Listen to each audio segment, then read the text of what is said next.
bien évidemment, la première chose, c'est de souhaiter une bonne santé et que le chemin vers la croissance et le développement du Maroc continue et que véritablement cette main tendue qu'a Sa Majesté vis-à-vis du continent continue à se faire.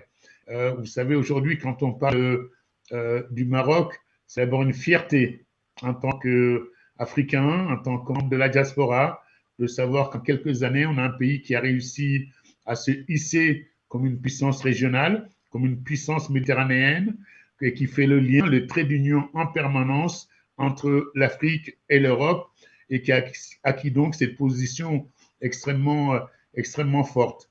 Mais aussi, Sa Majesté, à travers cette main tendue, a dit quelque chose d'extrêmement important vis-à-vis du continent où il a pleinement, où le Maroc a pleinement repris sa place au sein de l'Union africaine. Il a dit l'Afrique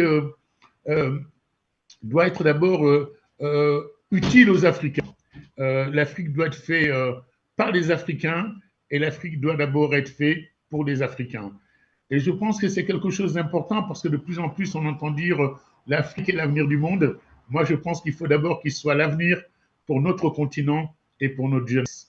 Et aussi dire qu'aujourd'hui, je vois dans plein de domaines dans lesquels le Maroc s'illustre et ça fait la fierté du continent et ça prouve qu'il faut continuer à faire confiance à l'Afrique, comme il le dit si bien, les Africains doivent faire confiance à leur continent. Je vois aujourd'hui ce que le Maroc est capable de faire en matière de performance. Je pense notamment à ce qui est les récemment, nous avons vu que il n'y a pas un avion qui vole aujourd'hui au monde sans qu'il y ait une pièce qui ait été fabriquée au Maroc.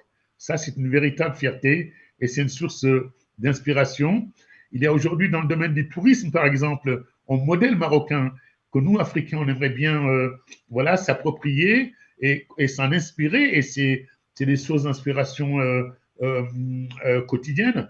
Et aussi dans une relation très singulière avec le Sénégal, où nous avons un lien séculier, où nous avons des liens diplomatiques, et où notamment récemment, on a ouvert encore une nouvelle ambassade, un nouvel consulat, notamment à Dakhla. Et ces liens sont extrêmement forts. Je pense qu'ils trouvent leur source dans le soufisme. Le soufisme lie nos deux pays. Il insuffle énormément la philosophie de Sa Majesté, parce que dès lors qu'on dit ça, eh ben, on est obligé d'aller vers toujours plus de fraternité, on est obligé d'être dans la modernité comme il l'est, on est obligé de tendre la main en permanence à ses voisins, à l'ensemble du monde, pour dire qu'il est important, et le Sénégal a cela en commun avec le Maroc, d'être des pays qui participent à la stabilité, qui participons à cette culture de la paix. Nous sommes capables de parler au monde entier et le monde entier nous parle. Et je pense que cela confère une singularité particulière. Je vois aussi le nombre d'étudiants, par exemple, quel plaisir de voir le nombre d'étudiants en médecine marocains au Sénégal. Quel plaisir de voir tous ces hommes d'affaires circuler entre le Sénégal et le Maroc. Pour moi, ce qui est extrêmement important, et je tiens encore à saluer cette philosophie de Sa Majesté, au-delà de cette confiance qu'il donne aux Africains, en répétant en permanence qu'il faut faire confiance aux Africains, c'est aussi ce que disait Victor Hugo, c'est qu'on ne peut pas être sincère et ne pas être. Il l'est vraiment parce que aucun Africain, aucun Marocain ne doit rester au bord du chemin.